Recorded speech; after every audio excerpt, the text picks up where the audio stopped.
Hi everyone. On August 16th, the Holy Orthodox Church celebrates a man who might be considered the epitome of a Christian physician. Now his name was Diomedes, and Diomedes hailed from the city of Tarsus, was brought up in a family that was very caring and loving, and so from a fairly early time in his life, he also inherited these types of qualities from his parents and became someone who was dedicated to Christ, but was also most compassionate towards all people. And eventually he decided that he wanted to become a physician. So he studied medicine, attained to a high degree of skill, and began his practice, where he cured many thousands of people. And on top of that, he didn't charge them anything. So his fame became quite widespread. But you know, he was also very much interested in the spiritual qualities of the person as well as their physical ones. And so he would instruct people.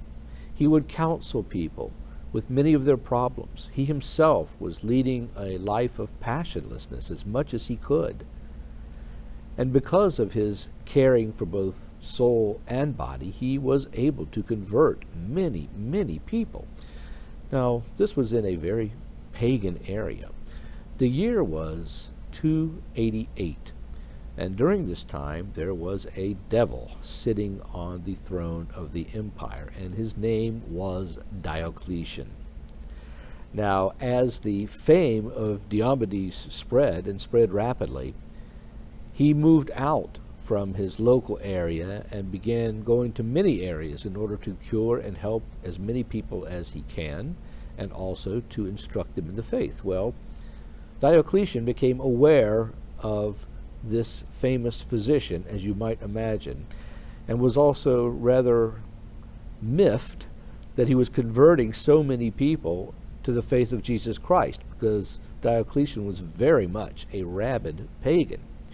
So he sent his soldiers to go and apprehend Diomedes, and they did, and they were on their way to the emperor for the interrogation when Diomedes suddenly asked his two soldiers if he could have a moment alone.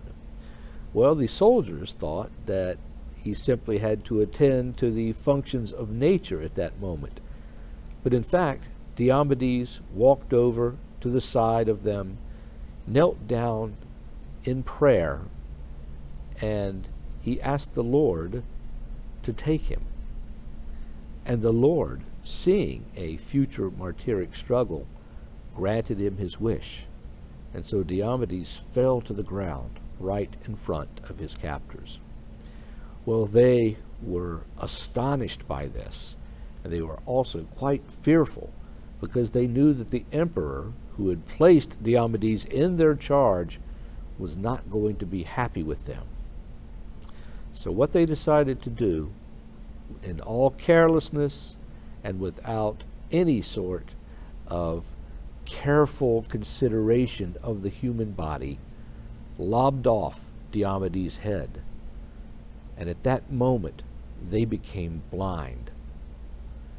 Because of this blindness, they were even more fearful. They didn't know what to do, so they scattered about, grabbed Diomedes' head, put it into a bag, and finally stumbled their way back to the emperor. The emperor, upon seeing them, was not happy with them at all, because he really wanted a chance to interrogate Diomedes, especially as Diomedes had such a following everywhere he went. Well, when they took the head out of the bag and they showed it to the emperor, it says, and in fact not just in his life but even into his service in the Matins service itself, that great light shined forth from Diomedes' head and reflected upon all that were there. And the emperor, even seeing this, remained stony and unmoved. And so he said, "Take the head, take it wherever you want, put it back with the body." Now the guards were very happy about this because they were afraid for their lives, even though they had already lost their sight. And so they stumbled back eventually to the body of Diomedes. And they saw that there was a crow standing near the body, and it was cawing loudly, and it was keeping all of the other birds of prey away from the body of Diomedes. And so they took the head, and they placed it back where it would normally go on his body. Immediately upon doing that, they received their sight back, and in fact became great advocates for the faith of Christ after that. They were so terribly sorry for what they had done, and so they went out, and by their own testimonies, they too were able to convert many, many people to the faith of Jesus Christ. Eventually, a woman named Petronia, who had been one of the patients of Diomedes, took his body and severed head and put it into a casket and had it laid to rest with all reverence and honor as might befit someone who was martyred for Christ.